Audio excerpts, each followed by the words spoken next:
Today we're talking landscape photography, and I'm going to give you some pro tips to set you up for long-term success when it comes to better landscape photography, guys. I'm going to challenge everything that you know, get you thinking creatively. We're going to talk about the technical, the creative, and even some of the gear. So guys, the first thing I want you to do, grab a pen and a paper. We're going to have a lot to cover here, and ideally if you can grab your computer or a laptop. I'm going to get you set up with a system that's going to show you how to get better photos and that you can actively see improvement as you go. So let's dive in, guys. What I want you to do first is get to your computer, and I want you to open up a new folder. I want you to create a new folder and call it My Landscape Photography. Pretty simple. And in that folder, I want you to create another folder.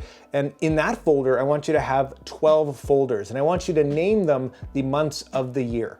And the idea here is we're gonna throw 3 to 5 of your favorite and best shots every month into these folders, and you're gonna come back and you're gonna revisit them as you get better.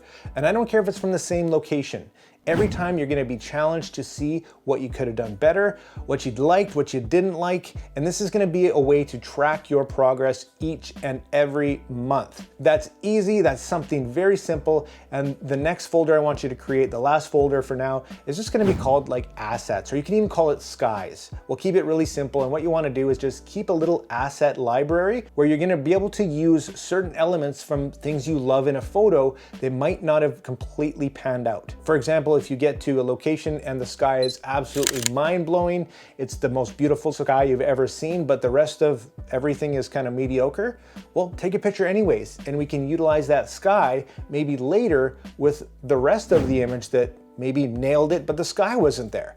So we're gonna start an asset library for you guys, and again, you're gonna be able to go back and look at your photos and see some improvement each and every month. I wanna keep you accountable here, guys, and yes, I will do some follow-up videos here. We're gonna even do some competition, because for me, there's no better and no faster way to grow than competition. So get that ready, guys. I don't care if you're brand new or if you're a pro, this is for everybody. So let's dive into the tips, guys. These are the things that are going to hugely improve your photography. If you did want to skip ahead to any specific part, look down there and you can see exactly where you want to go to. So we're going to jump right into the gear and just talk a bit about a few things that you might want to consider. What do you really need? You need a camera, you need a lens, preferably a wide angle lens, but you know what? Even a telephoto lens will work for certain aspects of landscape photography. And I would really recommend that you have a tripod. This is kind of non-negotiable when you start to get serious into landscape. It's going to eliminate camera shake that you might be, messing around with. And it's also going to open the door to some long exposure photography, which we'll talk about in a bit. It doesn't matter if it's a cheap tripod, just get started with a decent one if you can, but this is going to be your best friend when it comes to landscapes. Also, ND filters are going to be a really great tool. If you basically want to add an interesting element to your photos, like a sky that looks like it's been painted in, or a waterfall that looks like it's just beautiful and smooth. This is the effects that we get from long exposure photography. So other than that, that's really all the gear that you need. It's not about the gear. Gear is secondary to all the other stuff that we're going to discuss. So what's more important than gear? Let's get into it, guys. First and foremost, let's talk about the prep, and that's probably the most important thing about going to shoot something. The steps that you take before you actually get there are going to determine your success a lot of the time. So first, do you know where you're going? If you're staying local, that's great, but if you're traveling, I really recommend that you get online and kind of scout out your location, ask locals where to shoot, and kind of get an idea about where you're going so you can best prepare for what you might find there. So what's the first thing we're gonna do? Other than, of course, make sure all our gear and our memory cards and our batteries are there, we're gonna check the weather. And the weather's super important, right? We don't wanna get out there and it's snowing or thunderstorms or something. That would be horrible, right? Wrong, guys. Embrace the weather. If it's a sunny, beautiful day, that sounds great. We might get a nice sunset or a sunrise, but also dramatic weather conditions and storms can be actually amazing for photography. So embrace the weather, guys. Try that, and you'd be really surprised what you can get, especially with post-production. The sky can make all the difference in an image. It's time for a quick quiz, my friends. I told you that I was going to test you. What do you think would be the best focal length typically for landscape photography? Would you choose a 16-35, a 70-200, or 135mm prime? What do you think? If you picked A, you're right. We typically want to get a lot in the frame when it comes to landscape, and although any lens will technically work, usually a wide angle is a great choice. So along with the weather, embrace the seasons, guys. We get 4 of them. They're all unique and different, and I strongly encourage you to embrace each and every season. What's special about them, and what kind of storytelling can there be from a particular season? Is it fall and we've got the beautiful bright colors? Well, maybe we can utilize that into our image. Is it winter and it's kind of dead and gross, but maybe there's some snow? Well, utilize that into the storytelling of your image. It might not seem perfect, but if you can, maybe shoot all the seasons. If you can shoot every season at the same spot, you'll begin to see what you love and what you like and what you don't like about that particular spot. And you'll start to get a different perception about what you're actually looking for. And that vision is going to be the most important thing. What are you actually trying to get out of this image? Why are you creating it? And that is probably the hands down the biggest thing that we can do in an image, and that's bring storytelling into our image. So if you can absolutely tell a story or get the viewer to elicit emotion, you've won. That is going to be a great photo. But it's easier said than done, isn't it? Let's talk about a few ways that you could add interest into your photos that could help an otherwise kind of boring photo. Now, the first thing that you can do is add a human element. Take a landscape portrait. And this could be as simply as adding you on a timer, getting into the frame, maybe taking a little walk, and maybe you're small, but maybe it shows some kind of scope of the image. Maybe that makes the entire thing. Adding a human element can really take a landscape image to the next level in a lot of cases. It's not always the right move, but in some cases it can be just fantastic. So consider that, and if you don't have somebody to go with, just set a timer and do it yourself. Next, a great way to add depth to your image is to utilize the foreground. We can do this by adding a blur as if we're looking through something, or we can even take different elements, close, medium, and far, and actually add them in and make them tack sharp. How do we do that? We do that by what's called focus stacking. Take a few images, one close, one medium, and one far at those focal points, and then we can blend them together later so we have a completely sharp image. Now, sometimes you might not want everything perfectly in focus. Sometimes it's nice to have the foreground out of focus that's gonna add to the story. Every shot's gonna be different, so let your creativity go. Another little quiz for you guys. What aperture would typically be a good choice for a landscape photo? Would it be A, f1.8, B, f11, or C, f50? If you chose B, you're absolutely correct. f1.8 is going to give us a depth of field that's too shallow, and f50 is not typically an aperture we have available to us. Kind of a trick question. f11 will give us a nice big depth of field without sacrificing the image quality we get from stopping down too far. Another way you can add to the foreground or any part of the image is utilizing leading lines. This is an incredibly powerful tool to help bring the viewer into our image and direct their attention exactly where we want them. If we have a subject or a particular aspect of our image that we want somebody to focus on, we can utilize leading lines to bring them into that image. This is a very powerful technique and something I would definitely recommend working on. Of course, light is the most important aspect of photography, and picking the right time of day can be a game changer. So, unsurprisingly, early in the morning and later in the evening is going to give us the best quality of light. It's not always going to be possible, but if you can, just know they call it the magic hour for a reason. There's lots of different styles of landscape photography, but one of my favorites has got to be minimalistic. This is when we take the very simple things about landscape and try to basically amplify them. Black and white can be really effective in doing this, and it's just a really neat and kind of different approach and can often pass off as fine art.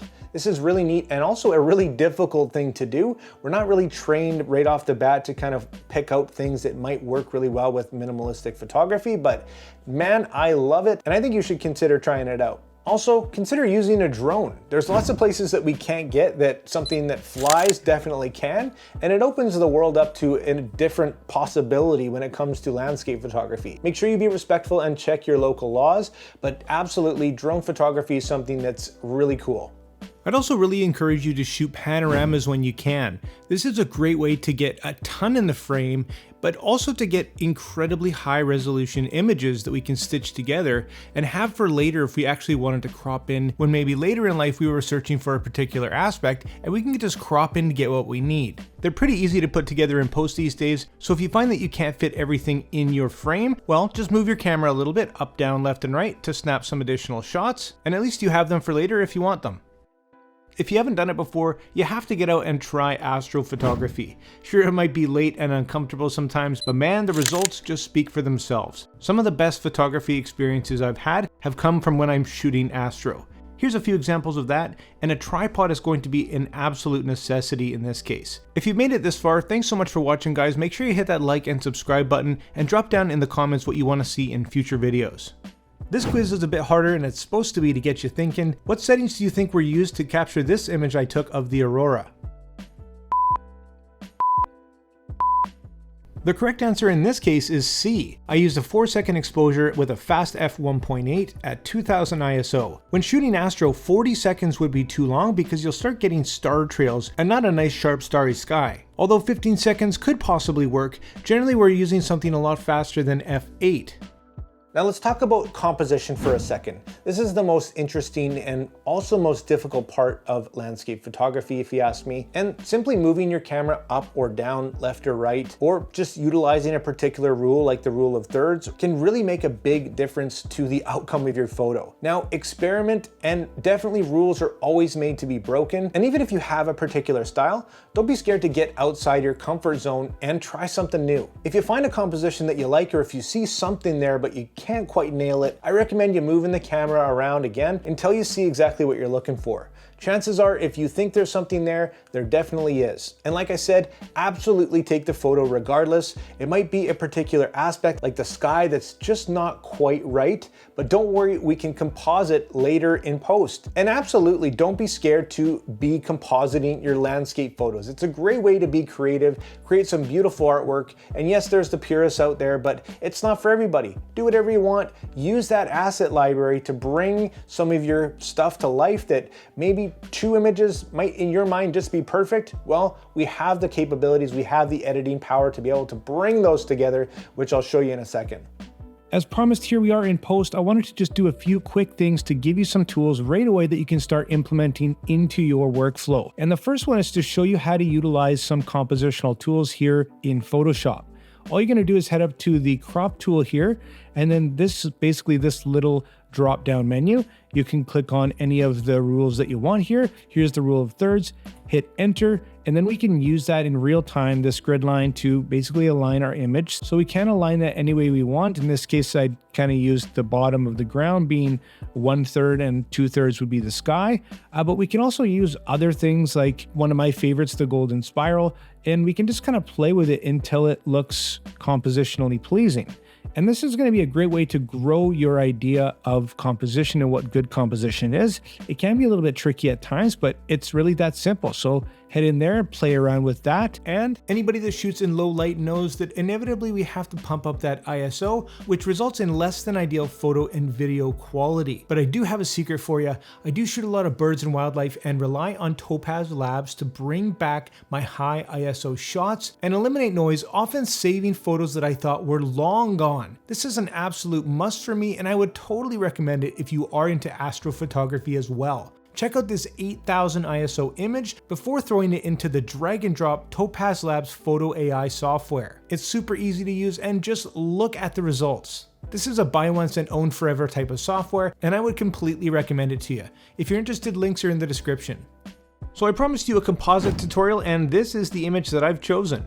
It's kind of interesting for me, but I didn't have a ton of time where I was. I didn't have the opportunity to stop and wait for the weather to change, so what you see is what you get. I think it's kind of neat, but it could be better. What I want to do today is change the sky in this image, add a couple of things to make it pop, and change it from day to night, believe it or not. And I'm going to show you how to do this in just a few minutes. We're here in Photoshop, and the first thing that I like to do is come down here to my background and basically just duplicate my layer. Command or Control J, and just so I have a baseline to kind of go back to if I screw up. So I like to do that.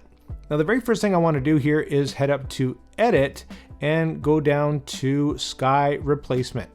And well, that's pretty much it. Photoshop is just incredible nowadays, and yeah, it's just gone ahead and picked the sky that it has available and thrown it on there. Doesn't look very good though, it doesn't blend very well. I'm not going to do too many fine adjustments, but I'm going to choose one of my skies. I'm going to choose one of my aurora skies that I took from my asset library. I'm just going to click on that, and boom, it's done the masking, and I'm going to click OK.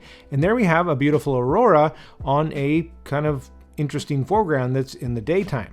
So I'm gonna make a few adjustments here. I'm gonna head down over here and I'm gonna click on this button and I'm gonna look for color lookup. I'm gonna click on that, and this is basically a LUT or a lookup table. This is basically a filter that we can make some blanket changes and get a baseline to our image. There happens to be a couple cool ones called Moonlight and Night Today. And if I click on Moonlight, I get kind of a night effect. And that looks pretty cool to me. So it looks pretty overdone. So I'm gonna over here, I'm gonna click on fill and I'm gonna bring that down a bit and just see what it's doing. So obviously 100 is too much. Maybe around 80% looks pretty good for me. And yeah, that looks like it's almost natural. We're not going to do a ton of the blending that I would do just for the sake of time in this video, but what I am going to do is use one of my favorite tools, and that is the dodge and burn tool over here. This is one of my favorite tools to add some pop and totally customize the contrast that I want in an image. So burn is going to be making things darker, and dodge is going to make things a little bit brighter. We can up here change our exposure value. I like to keep it nice and low, usually under 10%. And all I'm going to do is basically just paint in the shadows with a little bit more exposure in the downward direction. So I'm making this just a bit more contrasty where the shadows kind of pop out. And I want to make this just look a little bit more 3D, give it a little bit more depth to our image here, just kind of maybe blend it in and make it a bit more believable that it's nighttime and that all these trees are casting hopefully a realistic shadow here. So I'm going to fast forward. I'm just going to take a few minutes, not even, and just kind of paint in a little bit of the exposure that I'm looking for in the shadow areas.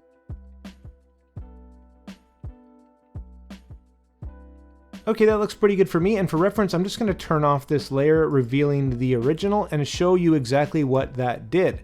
There's the before the dodge and burn, and there's the after. So again, selectively just bringing down the exposure in a couple areas to kind of give it more of a shadowy look. And look at that, guys. In just a few minutes, we've basically swapped the sky in a couple of clicks and taken an image from daytime into nighttime. A very basic composite, but for me, I think this image just has a lot more interest and pop now, and it's really that simple. I really hope you found this easy and enjoyed this quick tutorial. Guys, thanks so much for watching the video. Make sure you hit that like and subscribe button, follow along, and drop all your questions and your comments down below. Look out for giveaways, contests, and future videos on this and everything photography. Like always, make mistakes, be yourself, and get out there and take some more pictures. See you next time.